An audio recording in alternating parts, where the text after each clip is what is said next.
Hello everyone and welcome to Instant Biology by Dr. Neelab.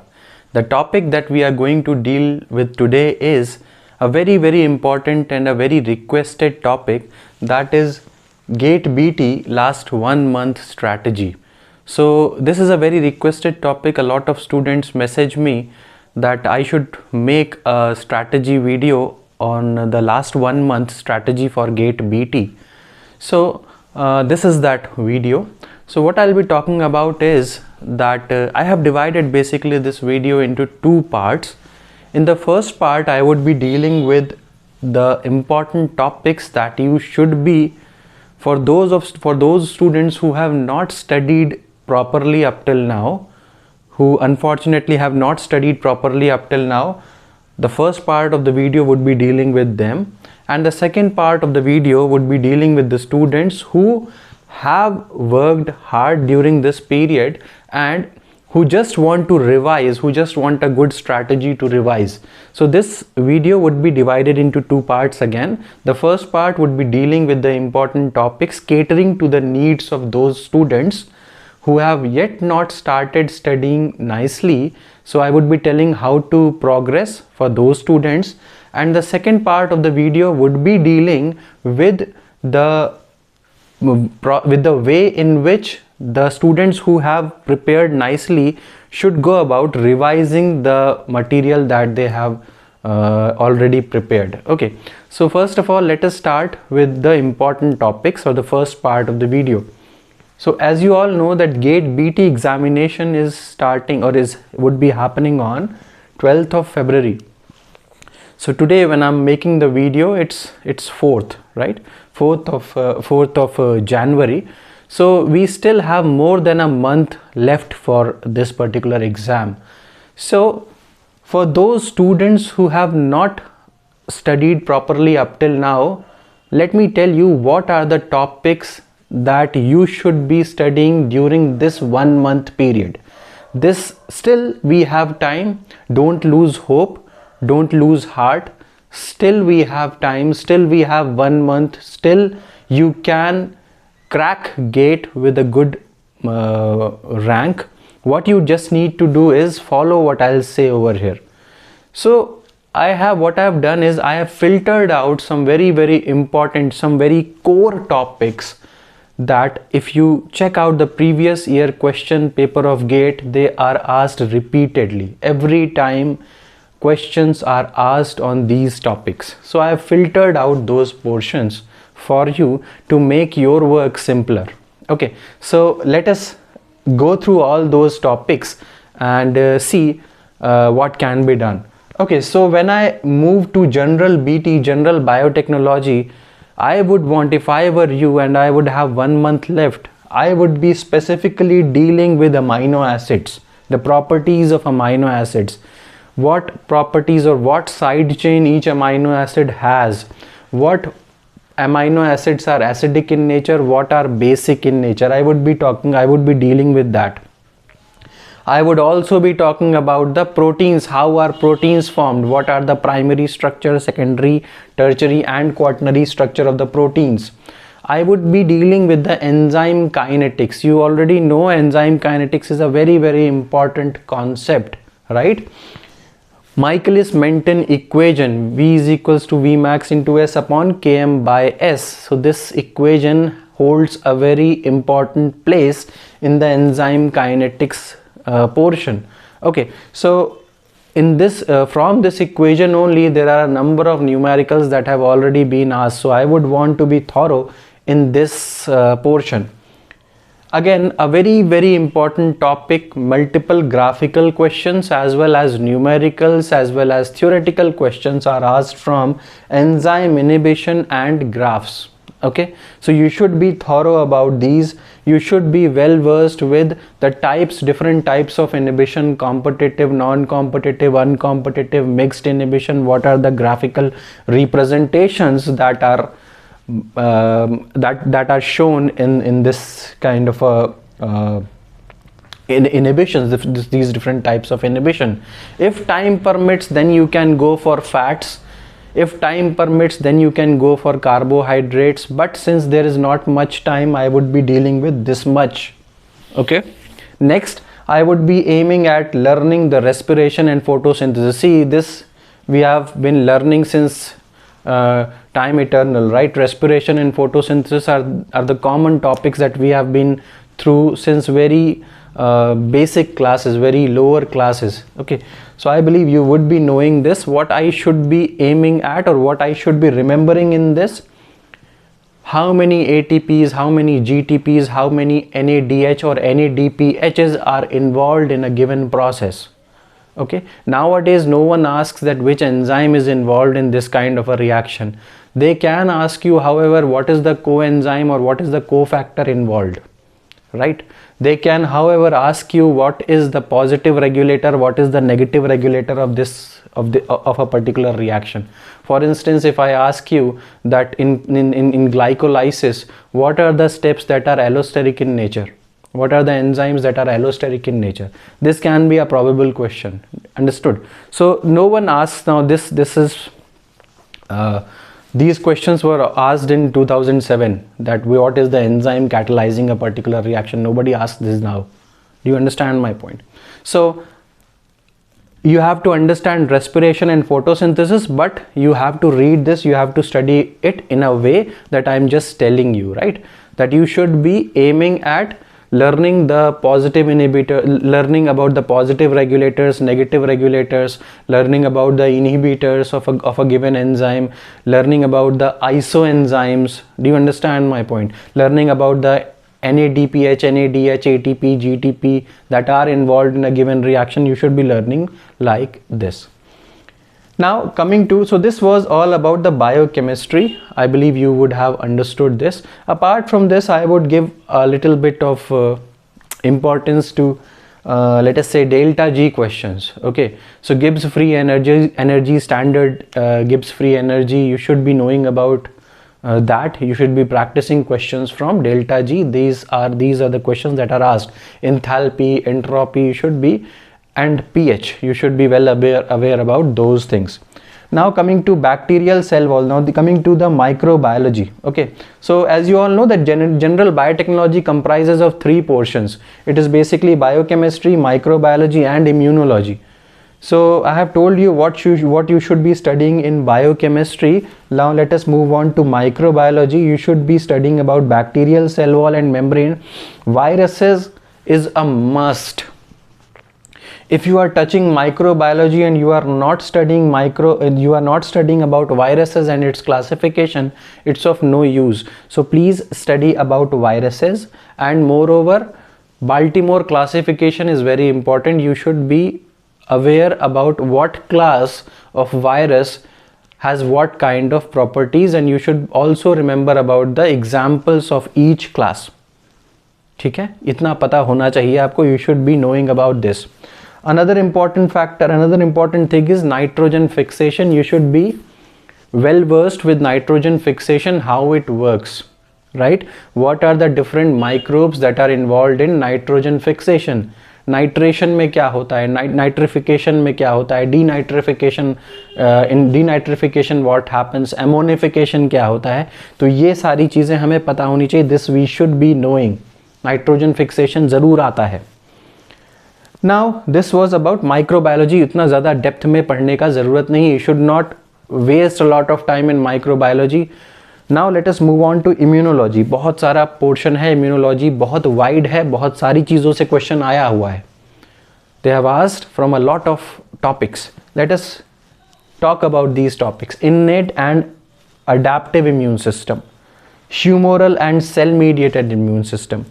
Antibody का structure से बहुत question आते हैं.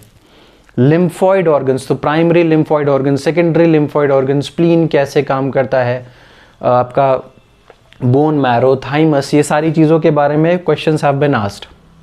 ठीक है, डेवलपमेंट कहाँ होता है. So you should be knowing about the B cell का डेवलपमेंट और उसका मैचुरेशन कहाँ होता है, एंड टी सेल का development and maturation, where does it take place. You should be aware about this. Now let us move on to MHC type 1 and MHC type 2. Again बहुत important है जो इसका groove होता है. You should be knowing about that. MHC 1 का groove कितना बड़े antigen fragment को होल्ड कर सकता है, how much what should be the size of the fragment of the antigen that can be held up by MHC1 or MHC2. You should be aware about this. Now let us talk about hypersensitivity, autoimmunity, graft rejection. बहुत important है. और इसके अलावा isotype, allotype, idiotype, this also I have forgotten to write about that, but you should be you should write about that also. You should be aware about that also. Isotype, idiotype and allotype, वो भी इसमें आप include कर लीजिएगा. Let us talk about section 3. अब ये general biotechnology खत्म हो गया. So biochemistry, microbiology and immunology we have finished. Let us move on to section number 3, that is genetics. इसमें क्या क्या आ जाता है? Genetics, cell biology and molecular biology. ठीक है, तो जेनेटिक्स में सबसे पहले देख लो. जेनेटिक्स में मेंडल के लॉज बहुत पहले से पढ़ते आ रहे हो. You have been studying this from very beginning. So इतना ज़्यादा टाइम नहीं देना है, but you should be aware about what are Mendel's laws. Gene interaction मतलब क्या हो गया? What you should be studying over here. Gene interaction में रेशियोज पता होना चाहिए, राइट? कौन कौन सा रेशियो है किसका. सपोज दिस अगर मैं बोलूँ कि कॉम्प्लीमेंट्री का, सप्लीमेंट्री का, क्या क्या इंटरैक्शंस होने का, क्या क्या रेशियोज होंगे, you should be knowing about that. Gene interaction के बारे में you should be knowing about that. Next, linkage. Linkage के ऊपर जो है वो न्यूमेरिकल्स पूछे जाते हैं. Okay, numericals are asked from linkage, तो इसको भी देखिएगा. Next, transformation, transduction and conjugation. The questions are asked from this. Bacteria का, बैक्टीरियल जेनेटिक्स बेसिकली है. So in bacterial genetics numerical questions can be asked, theoretical questions can also be asked. Specialised transduction क्या होता है, generalised transduction में क्या होता है, तो these questions have been asked. इसको अच्छे से देखिएगा. Very very important topic. और साथ में कॉम्प्लीमेंटेशन से भी न्यूमेरिकल्स पूछे जाते हैं. कॉम्प्लीमेंटेशन से यू शुड, न्यूमेरिकल्स क्या मतलब, थोड़ा सा कैलकुलेशन टाइप का याद देखने, थ्योरेटिकल क्वेश्चन प्योरली नहीं आता. Okay, apart from this population genetics और जेनेटिक ड्रिफ्ट्स तो सबको पता होता है. You should be aware about population genetics, जो हार्डी-वाइनबर्ग इक्विलिब्रियम है. From Hardy Weinberg equilibrium multiple questions are already asked. आपको मिलेगा PYQ में आपको. ठीक है, उसमें P का वैल्यू, Q का value, P square, Q square, frequency of a given, अगर आपसे पूछा जाए frequency of a given allele का फ्रीक्वेंसी पूछेगा या फिर इंडिविजुअल का फ्रीक्वेंसी पूछेगा. This can be asked. Okay, now this is about genetics and evolutionary biology. ये पहला portion genetics and evolutionary biology था. तो सेकंड वाला जो है, this is about cell biology. So we can not choose in cell biology. Cell biology is vast. उसमें से अगर मैं पढ़ के जाऊंगा तो at least I should be studying about plasma membrane. I should be well aware about plasma membrane. वहाँ से फ्लूइडिटी वगैरह का कॉन्सेप्ट आता है. So plasma membrane is one of the important topics in cell organelle. Cell organelle में plasma membrane पढ़ के जाओगे. Apart from this, cell wall या सेल मेम्ब्रेन किस ऑर्गेनिज्म की कैसी होती है, बैक्टीरिया में कैसा होता है, प्लांट्स में कैसा होता है, दिस एनिमल्स में किस तरीके का होता है. So you should be well aware about this concept. Apart from this, cell cycle. अब सेल साइकिल में प्रोफेज, मेटाफेज, एनाफेज, टीलोफेज कोई नहीं पूछता आजकल. You should be well aware about the cyclin and CD के कॉन्सेप्ट. साइक्लिन और cyclin dependent kinases के बारे में आपको अच्छे से पता होना चाहिए. Okay, next talk about cell junction. Cell junctions में एग्जाम्पल्स पूछे जाते हैं. ओके, अगर मैं आपसे पूछ लूँ कि दो सेल्स इस तरीके से इंटरैक्ट कर रहे हैं तो उनके बीच में जंक्शन किस तरीके का होगा, टाइट जंक्शन क्या होता है, गैप जंक्शन क्या होता है, इस तरीके का क्वेश्चन यहाँ पे पूछा जाता है. So you should B remembering about the examples. Apart from that, cytoplasmic protein ज़रूर पता होना चाहिए. फॉर एग्जाम्पल, इंटीग्रीन होता है. साइटोप्लाज्मिक प्रोटीन मोस्टली केसेस में इंटीग्रीन देखते हैं. तो इसके बारे में you should be knowing. Now ये सेल एंड सेल बायोलॉजी के बारे में you should B remembering about these things. Now let us talk about molecular biology. देखो, मॉलिक्यूलर बायोलॉजी में replication, transcription, translation, splicing, mutation, ये सारी चीज़ें पता होनी चाहिए. If I am talking about mutation, अब म्यूटेशन में म्यूटाजेनिक एजेंट्स कौन कौन से होते हैं, एमीज टेस्ट क्या होता है, ये पता होना चाहिए. ठीक है, और एंजाइम्स के बारे में, जैसे DNA पॉल 1 क्या करता है, जैसे कि DNA गाइरेज क्या करता है, टोपोआइसोमरेजेस क्या करते हैं, right. You should be well versed with all these concepts. यहाँ पे चूज़ करने के लिए बहुत ज़्यादा नहीं है। यहाँ पे एक कॉन्सेप्ट और आता है and that is about antibiotics. कौन सा एंटीबायोटिक कौन सा प्रोसेस को टारगेट करता है, you should be knowing about that. जैसे कि इफ़ आई से कि पेनिसिलिन क्या करेगा, स्ट्रेप्टोमाइसिन क्या करेगा, क्लोरामफेनिकॉल क्या करेगा। ओके, तो what antibiotic attacks which portion, या कौन से प्रोसेस को अटैक करेगा, you should be knowing about this. So this was all about molecular biology. Coming to section number 4, ठीक है, सेक्शन नंबर 4। अब यहाँ पे सेक्शन 4 और सेक्शन 5 जो है ये सबसे ज़्यादा जी का जंजाल होता है स्टूडेंट्स के लिए। ओके, इसीलिए I specifically took a class on bio process engineering.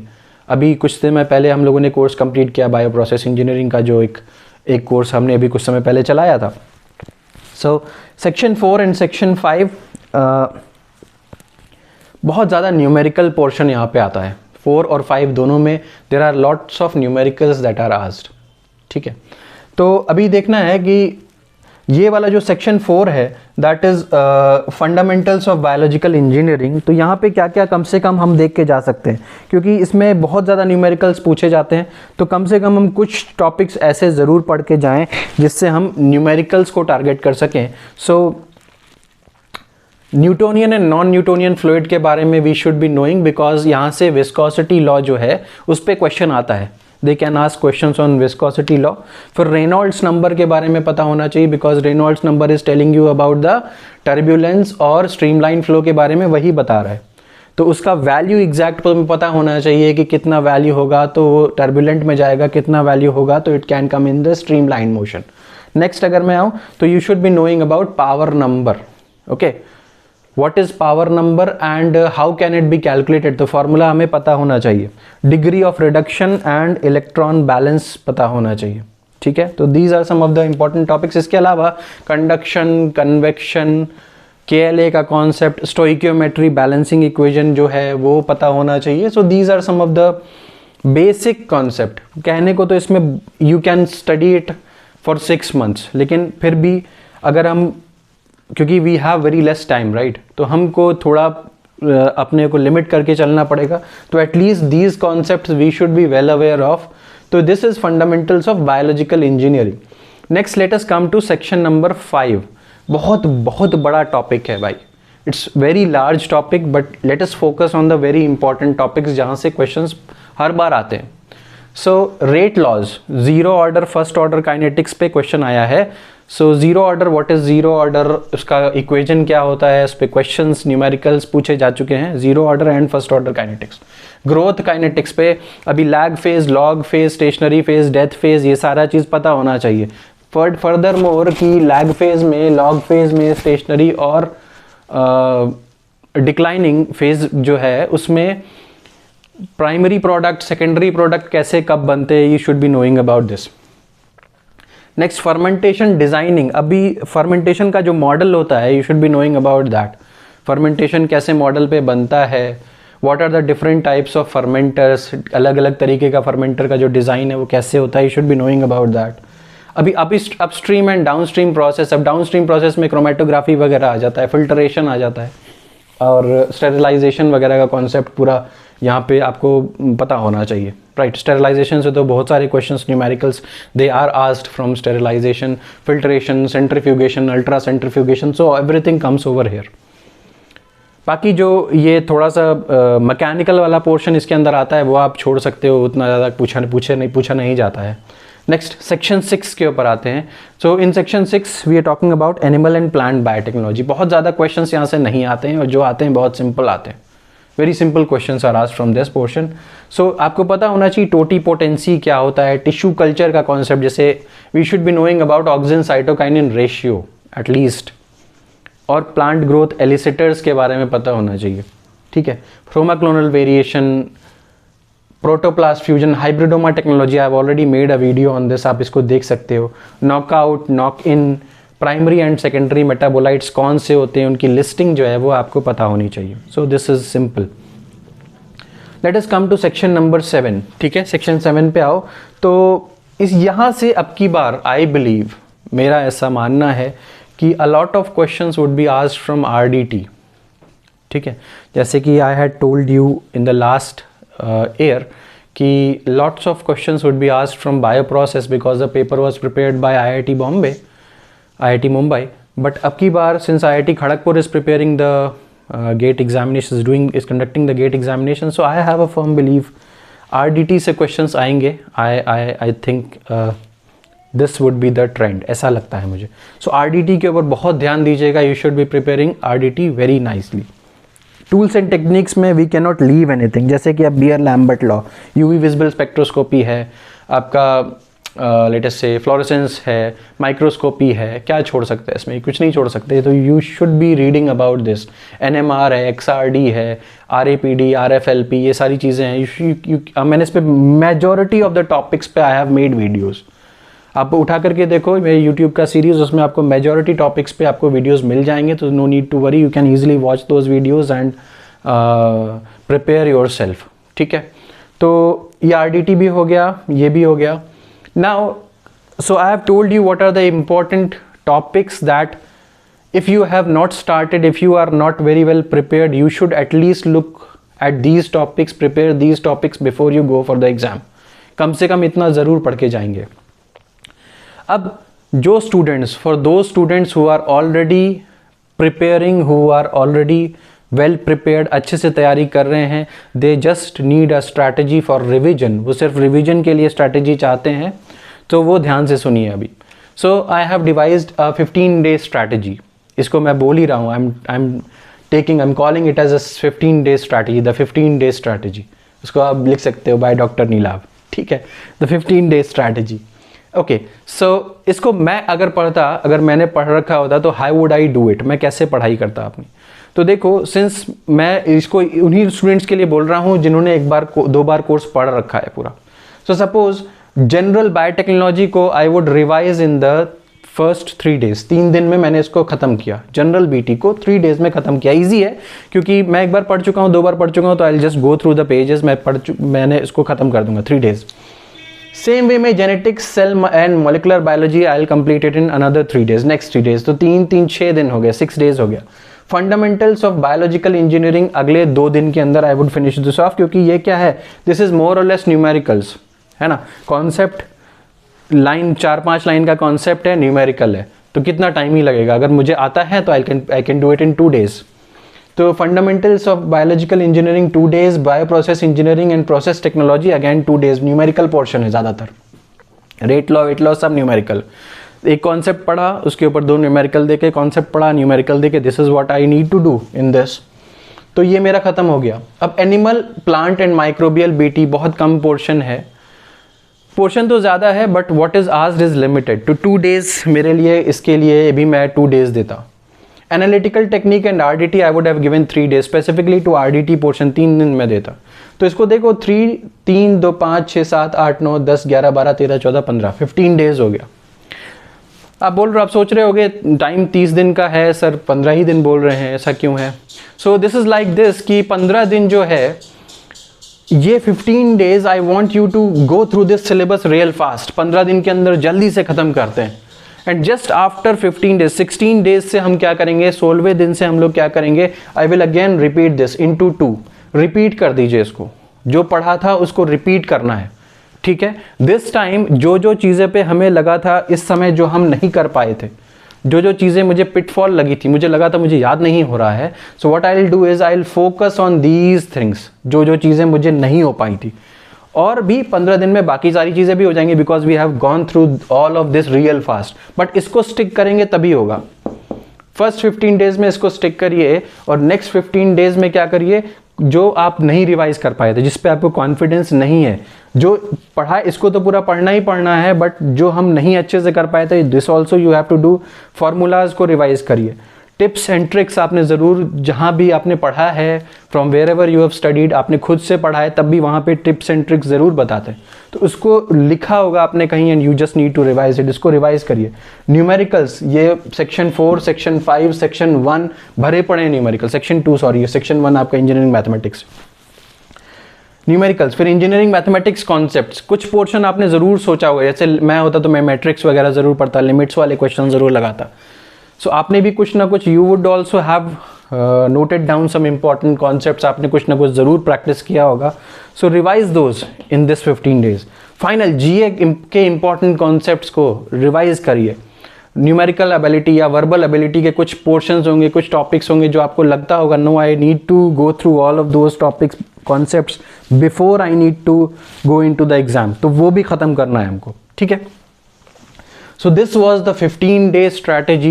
These are the important topics. So I have given you a holistic view, a complete view आपको दिया कि आपको कैसे एक महीना गुजारना है अपना. Stick to this and I'm sure you would be successful in GATE BT examination.